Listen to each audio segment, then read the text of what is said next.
Here's Dick Powell as Richard Diamond, private detective.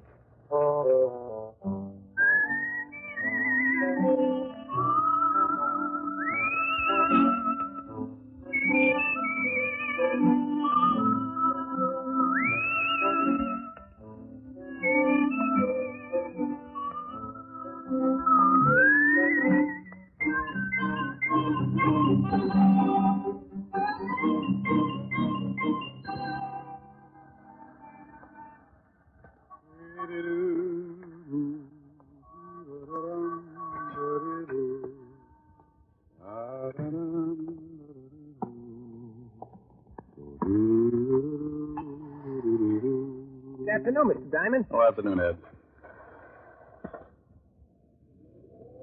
Have a good lunch, Mr. Diamond? Too early to tell. Hey, you must shave with a dull razor. You got a scratch on your face. I use a rake. Here's your floor, Mr. Diamond. Thanks, Ed.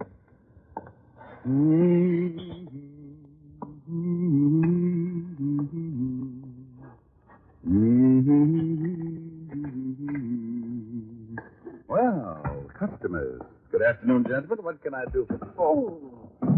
Oh, that was nifty, Ziggy. Is that Diamond? Yeah, Chino. That's him. Pick him up and drag him over to the chair, Ziggy. Sure thing, Chino. He's really out. Yeah. See if you can bring him around. Be a shame if he missed anything. Chino, would you mind holding my ass can handle? It might break his jaw. A pleasure, Ziggy. Diamond.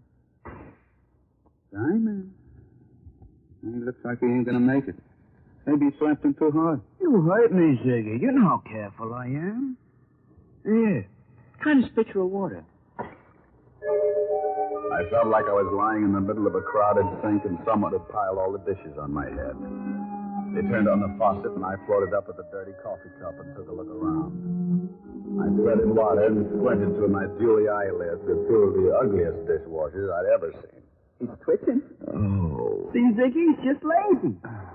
Diamond, let us know when things start making sense. Oh, that's a dirty trick. Oh, He's talking Scrooge. What's a dirty trick, Diamond? I'm stuck in the drain. I think you hit him too hard. He's liable to be talking like that from now on. Give it time, give it time. Diamond, you'll pull yourself out. Yeah. How did your monkeys get in here anyway? He's back. Now go to work, Ziggy, but keep him with you. Hey, wait a minute. Oh! Enough, Ziggy. Can you hear me, Diamond? He don't like it. He's going to be hard to get along with. Jolt him across the ears. He'll listen. Hear me now? He's nodding his head. I guess he wants to keep his mouth shut so the teeth don't fall out. Fine. Now listen, Diamond. When you get a call from a Mr. Barton, turn down the job. Understand? Ziggy, see if he's tuned in. Oh. Yes, you know. He says now he's got a sure on. Remember, Mr. Barton, you don't want to work for him. Think he gets it? Sure, Chino, but he looks tired from the strain. Oh. Then put him to sleep, Ziggy. Nighty-night, time. He didn't have to say nighty-night. It was only 2 o'clock in the afternoon. He tapped me once more with a galvanized sleeping pill and tucked me away for a rest. The next thing I knew, a pair of gray suede gloves were patting my sore face. Maybe he didn't want to leave any fingerprints on my bruises. Mr. Diamond, can you hear me? Oh, you know, this can get monotonous. Go away. Should I call the police, Mr. Diamond? What? Oh, I was expecting uglier company. Could you sit up? I'm getting some of your blood on my shoes. That's tough. I'll turn it off. I'll bet your name's Barton. Why, that's right. How did you know? I'm lucky. Now get out of here. But I want to talk to you. I just had one long conversation, but it was too one-sided. Go on. My health is doubtful, but it's fun to have it around for company. Maybe $500 would pick you up? It might, for a while, but I don't like to waste that kind of money on funerals. $750? So they line the coffin with velvet. $1,000. You're begging to make a short life sound practical. If you do the job successfully, there'll be another $1,000. You just bought yourself a corpse. Let me wash up.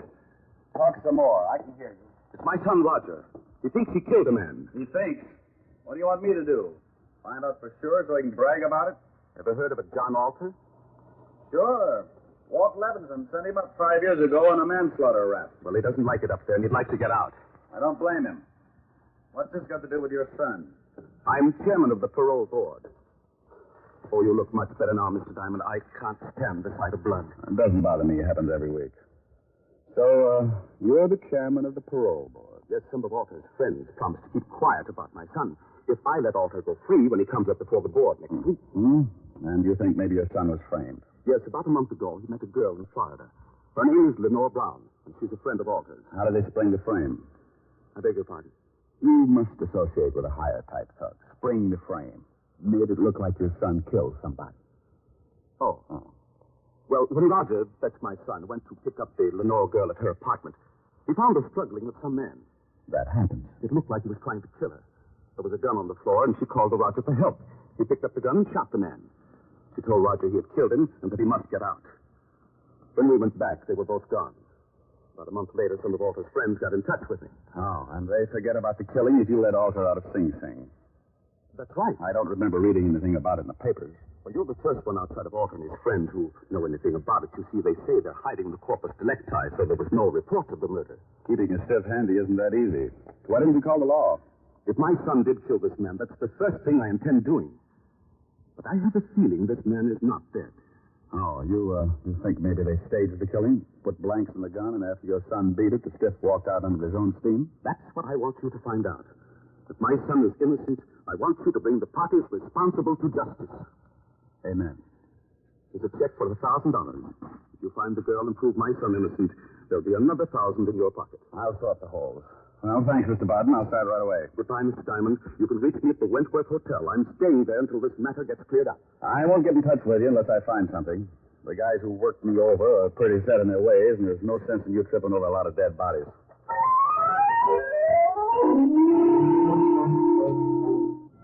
I looked at the $1,000 check and thought about the beating the two polite gunsels had given me. This was the toss-up. If I'd spent the $1,000 like I knew I would, I'd be dead anyway. The two goons were probably still hanging around my building, and if they spotted me, they'd guess I'd taken the job. When I get more than $10 in my pocket, I smile all over. I went out the back way and through the alley. I had to start somewhere, so I headed for the 5th Precinct Police Station.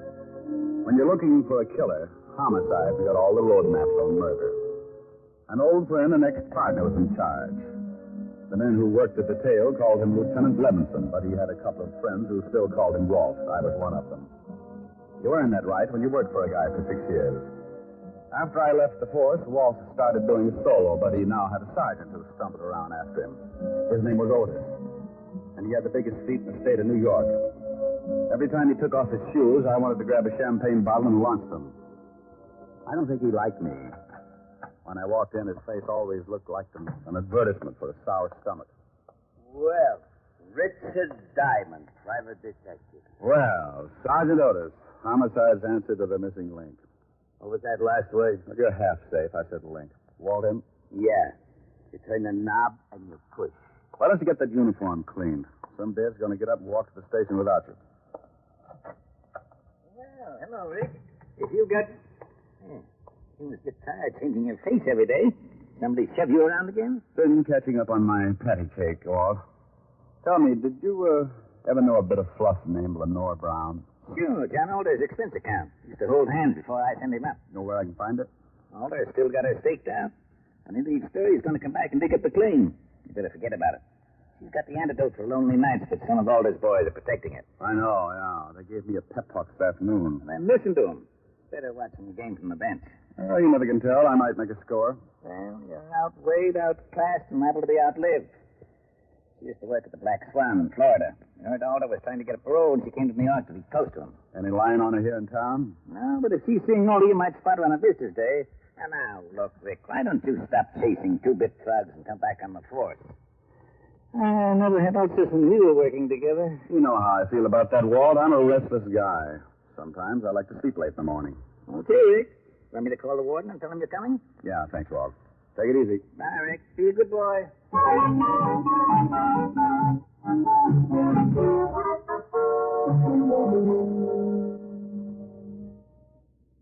Paul?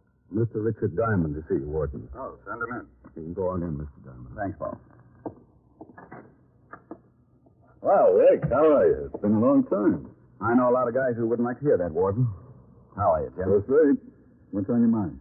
I hear Johnny Alter's been having company. I'd like to take a look at her. Oh, Miss Brown. Well, I can't blame you. I just want to spot her and see where she goes. You can't miss. If she walked through the yard, there'd be a jailbreak tomorrow. What time are visiting hours? Well, if she's seeing Alter today, she should be downstairs right now. Pardon me a second. Yes, Warden. Paul, has Lenore Brown come in today? Yes, she has, Warden. She's in seeing Alter right now. Thanks, Paul. She's downstairs, Rick. Like to take a look? Yeah. I'll have Paul take you down. On second thought, I'll go myself.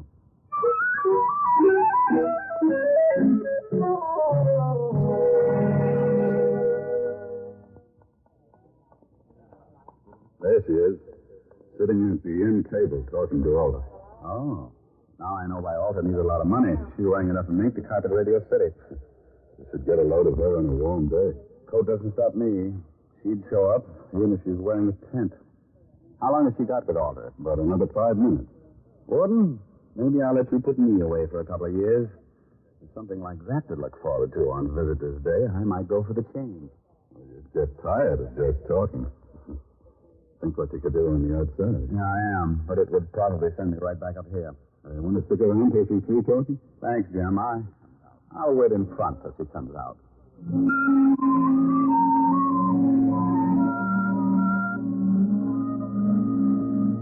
I hung around by the big gray buildings until she came out. She walked over to a long white convertible and got in. Now I know what the guy meant when he wrote, "Ask the man who owns one." I decided to let her buy me a new fuse, and I walked over to the car. Going to town? Oh? Back up 3 feet, and I'll let you know. Okay. Mm-hmm. Your tailor couldn't do all of that. Thanks. Get in.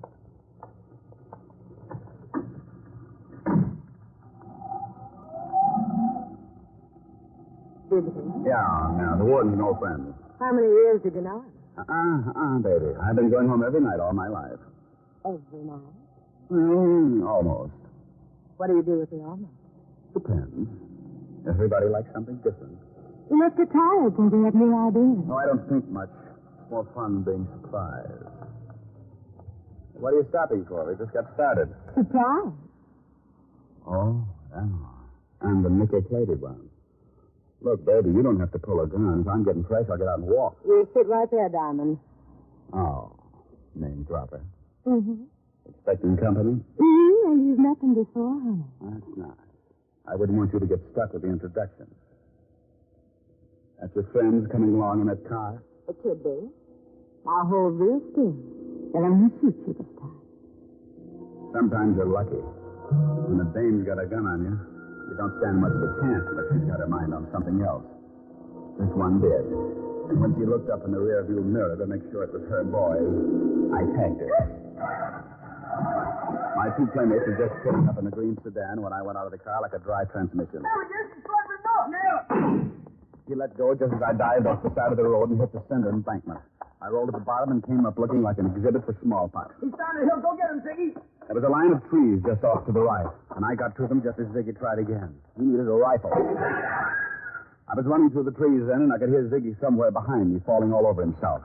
I pulled my gun and thought about waiting for him. I could give him so many holes he'd whistle in a high wind, but I had another idea. I stopped and listened. He's around here somewhere. Well, come on, we'll spread out. That toyed right down the middle. They were somewhere behind me, and both of them were looking. Oh, my God. Get off on me, you villain. Get off. I got on a new suit. Oh, my goodness. The politics, Tina. I thought you was Diamond. Can't you tell the difference, Ziggy? He's got on a blue suit. Oh, I'm a little colorblind. Now let's find Diamond. They started hunting again, and I cut off to my left and headed back to the highway. I reached the hill that sloped down from the highway, and I went up fast.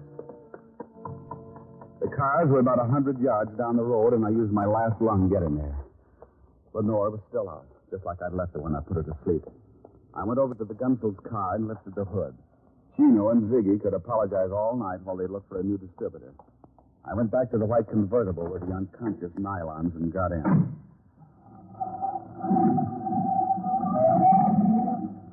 I noticed something lying on the seat. It was her purse, and she didn't wake up when I grabbed it. Doing a rummage job at 80 miles an hour isn't easy. But there wasn't much of interest anyway, just a little black book. I needed a gimmick, so I stuck it in my pocket. I put the purse back on the seat just as she started coming around. Now that's it, baby. Sit up and look at the pretty scenery. How did you get here? Where's Ziggy and Tim? Playing Peter Pan. Jaw hurt? Yes, Phil. Play rough and you get hurt. Where do I take you? My apartment, I guess. They're going to ask a lot of questions, and I don't talk much. You might as well figure out something to fill in the room.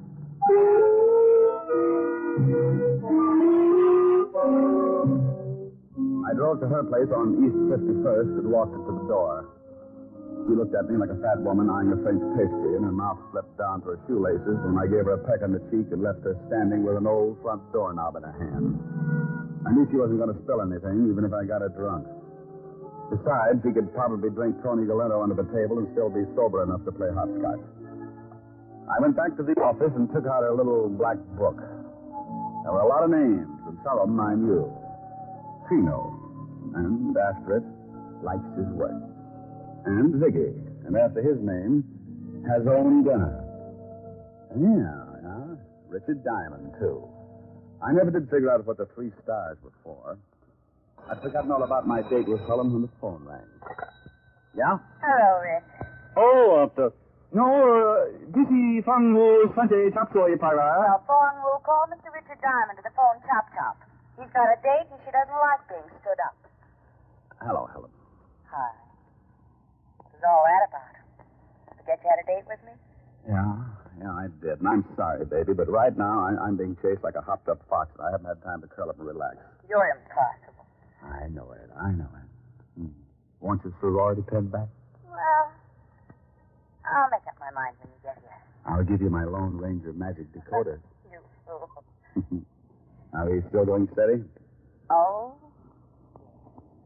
Rick, when am I going to see you? Oh, honey, right now I got some reading to do. Why don't you go to a movie? Little Women past the censors. I'll be over later. I'll probably end up marrying an usher. Don't be too late, Rick. I won't. Besides, we get along better early in the morning. Bye. Bye, baby. I sat there for a minute thinking about Helen Asher and wondering why I hadn't learned how to butter my bread. She was everything a guy should want. $10 million playing multiplication in a fat trust fund. A figure that would snarl at any quiet intersection. And a mind that would give a master's degree in inferiority complex. Diamond, you fool, you. Well, Lenore Brown's little black book was a poor substitute for an evening with Helen, but 3 items put me in second gear. They weren't hard to find. Take out all the men's names, and there they were, 3 addresses. One was in the village, another in Harlem, and the last was somewhere in Chinatown. All of them were a setup for a dead man who wanted to make himself scarce. I wanted to talk with Barton before I started hunting, so I called the Wentworth.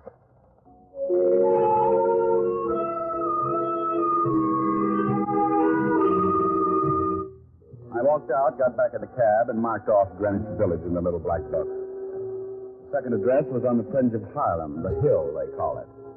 The night was black, and the fog had rolled in off the East River and staked out a claim all the way to Lenox Avenue. As I walked up to the old brownstone, my nerves started screaming SOS. I stopped cold and looked down at 2 gleaming eyes, like 2 pieces of polished glass shining in the glare of a dim street lamp. As I got used to the darkness, I could make him out. He was a big, white, battle-scarred bulldog, and he had some ideas of his own. He started shuffling in slowly, jerking back his lips and showing a row of white teeth. Hold it, Lucifer. I hadn't heard him come out on the porch. He was a big man wearing an off-white undershirt. And from what I could see, he looked meaner than his dog. The animal stopped, but he kept facing me, showing off his toothpaste smile. He won't hurt you, mister, unless I tell him to. Now, think about it for a while. I'm a poor substitute for horse meat. What do you want? Do you know Lenore Brown? You a cop? Shamus. Beat it, Lucifer. Thanks, pal. I couldn't hold my breath much longer. You can come up on the porch. You're looking for Lenore Brown, huh? Yeah, know her? I met her. My wife works for her. Is your wife in? Yeah. Esther! Yeah? Come here. Some private dick wants to talk to you. She's Miss Brown's private maid. Yeah. Your husband tells me you work for Miss Brown. Yeah, what's she done? She got many friends? Men friends. Yeah. You know a dark man with a scar? Oh, sure, I know lots of them. What are you talking about, woman? Oh, I meet someone who Miss Brown knows. What did you mean by that, mister? Look, I really don't know anybody with a scar. Now you better beat it. Yeah. Get moving. I want to talk to you, woman. Get in there. Yes, honey. I knew she was going to get bruised, but he looked rough enough to cut my windpipe, and I wanted someplace to pour my coffee down in the morning. So I got out of there fast and headed for the last address in the little black book.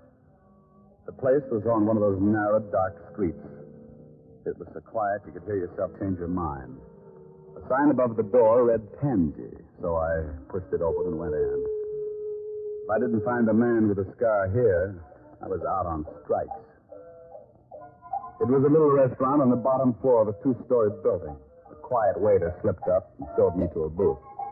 He shoved a menu in my hand and disappeared before I could ask him anything. The place was empty except for an old couple sitting near the door. The waiter said something to them, and they looked quickly over at me, and then they left in a hurry. The room was completely empty now. Even the waiter had disappeared. I looked up at a flight of stairs at the far end of the room. A pair of very healthy ankles came into view, and they were holding up a pair of legs that ran my blood pressure up to 190 again. I eased my gun out and held it under the table. Lenore turned the corner and started down toward my booth like a loose snake in a rabbit pen. Mind if I sit down? It's your party. Shame on you. Don't you know it's not nice to pilfer a lady's handbag? Now, Mama will have to thank. Looks like the last address paid off. If you're buying shrouds, it did. Where's the guy that young Barton was supposed to have killed? Upstairs. But he's very unsociable. Hates long conversations. I only need a couple of lines. He can't even do that. He likes to keep on breathing. Old man Barton figures Alter framed his son. He's not going to let your boyfriend out of Sing Sing until he finds a man with a scar. Think he can do better than you did? I found him. Was it worth dying for? I don't know. I can tell you better after I talk to him. Mama's going to have to stand sooner than she expected. Come in, boys. Well, look who's here. Are Mama's two big idiots out collecting blood again? Where are your buckets? Oh, he's there. Present. You've met Chino and Ziggy before, haven't you? Yeah, on the end of a fist. They want to show you the town. I know the beat. I'll bet you've never seen it from the bottom of the East River. No, but if you would put on a bathing suit, I might buy the idea. Too bad we'll never make the beach together. I'd like to show you the sights.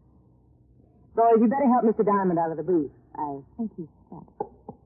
You know how it is. The boys like to keep moving. So do I. I shot once and cut Ziggy in the stomach, and I dumped the table over on Chino. He grabbed like he was going to waltz with it. I didn't even have to get up. I just shot him through the cover shot. Lenore was out of the booth fast and running for the stairs. Look out, Tony, look out! I caught up with her at the foot of the stairs, and as she started up, I saw him standing on the upper landing, scar and all meaning gun in his hand. He missed me, but nailed her halfway out. She spun around and fell all over me. But I pointed a gun pretty good from the prone position.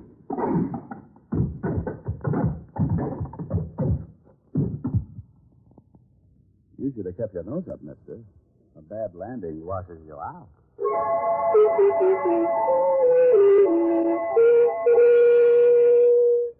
I called Lieutenant Levinson, squared myself.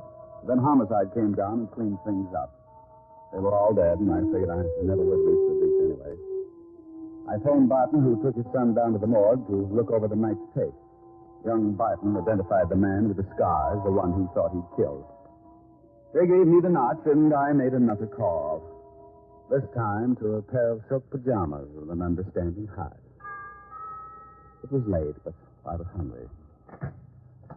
Oh, good morning, Mr. Diamond. Isn't it rather late to be calling? You know something? You're right, Francis. It's 2 a.m. Time for all good butlers to be Betty by. Miss Helen is in the library, but I'm not sure whether she wants to see you. Well, you just run along and get some sleep. I'll find out and let you know. Very good, sir. Confidentially, she's a little bruised. Look, Chin up, Mr. Diamond. Francis, if she gets tough with me, I'll knock her teeth out. Oh, my goodness. Oh, my goodness. Francis, is that who I think it was? Oh. Hi. The food was cold a long time ago. So's my date. I'm sorry, honey. Oh, that's all right. The fire's almost burned down. It's 2 o'clock in the morning, Mr. Diamond. I sat through 2 features of Tom and Jerry in the 4th chapter of Batman Hops the Crate. Ah, come on, don't scold, Eddie. I haven't in weeks, but I've been rehearsing this for the past 2 hours, and you're going to listen. That's another thing. You never play when I want you to. Only when I've got you on the carpet. That sounds like fun. I'll stop doing it later. If you think for 1 minute you keep on Out of your face with the sunshine, put on a great big smile. now stop that and listen to me. Okay, I'll shut up. Well, go on. No. Now, you made me forget what I was going to say. You can't remember, honey? Hold a good thought. It's a big, wide, wonderful world you live in. When you're in love, you're a master of all you survey. You're a gay Santa Claus. I just remembered. Too late now, honey. I'm rolling. There's a brave new star-spangled sky above you. When you're in love, you're a hero. One hero, Apollo, the wizard. How do you do? The kingdom, power and glory. Mr. Diamond, starring Dick Powell, was previously released over the National Broadcasting Company for listeners in the United States, and has been re-released to you men and women overseas by the United States Armed Forces Radio Service, the voice of information and education.